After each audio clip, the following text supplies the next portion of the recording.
సుమారుగా 34,000 ఎకరాలు కావాలి అంటే ఒక పైసా ఆశించకుండా రాష్ట్ర రాజధాని గురించి మా భూములు మేము ఇస్తామని చెప్పి ముందుకొచ్చి కేవలం చంద్రబాబు నాయుడు గారి మీద ఉన్న నమ్మకంతో ఆ రోజు ముందుకొచ్చి అంతమంది రైతులు ఆ రోజు రాజధానికి అందరూ కూడా భూమినిస్తే దాంట్లోని శాసనసభను ఏర్పాటు చేసుకుని 2017లోనే అక్కడి నుంచి మన కార్యకలాపాలని కొనసాగించిన పరిస్థితి మర్చిపోయారా ఆ రోజు? అదే అసెంబ్లీలో చాలా సందర్భాల్లో మీరు కూడా అక్కడి నుంచి మాట్లాడిన సందర్భాలు కూడా మర్చిపోయారా జగన్మోహన్ రెడ్డి గారు?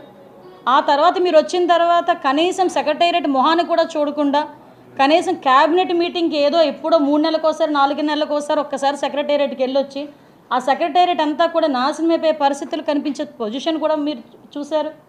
అదే అమరావతి రైతులు బయటకు వచ్చి అమరావతిని రాజధానిగానే ఉంచాలని చెప్పడానికి అమరావతి మహిళా రైతులు వస్తే ఆ మహిళా రైతుల గురించి ఎంత వల్గర్గా మాట్లాడారండి. వాళ్ళు కట్టుకున్న చీరల గురించి కూడా తప్పుడుగా మాట్లాడిన సందర్భాలు మర్చిపోయారు అందరూ.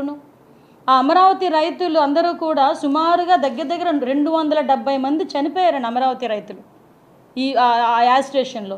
సుమారుగా 1630 రోజులు వాళ్ళు యాజిటేషన్ చేశారు. ఇది కాక న్యాయస్థానం నుంచి దేవస్థానం అని చెప్పి అమరావతి నుంచి మన తిరుపతికి పాదయాత్ర చేశారు. 45 రోజుల పాటు పాదయాత్ర చేశారు. ఆ పాదయాత్ర చేసిన టైంలో ఎంతమంది ఎన్ని అడ్డంకులు సృష్టించారు. వాళ్ళు తింటున్న భోజనంలో మట్టి కొట్టారండి.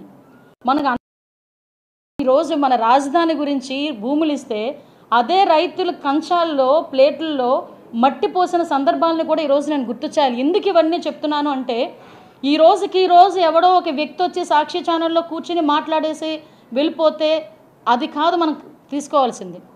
అంటే దీని వెనకాతలు ఎలాంటి కుట్ర నడుస్తుంది, దీని వెనకాతల తలకు కుట్రదారులు ఎవరు అన్నది మెన్షన్ చేయాలనే ఉద్దేశంతోనే ఈరోజు మీకు ఇంత డీటెయిల్గా నేను మాట్లాడుతున్నాను.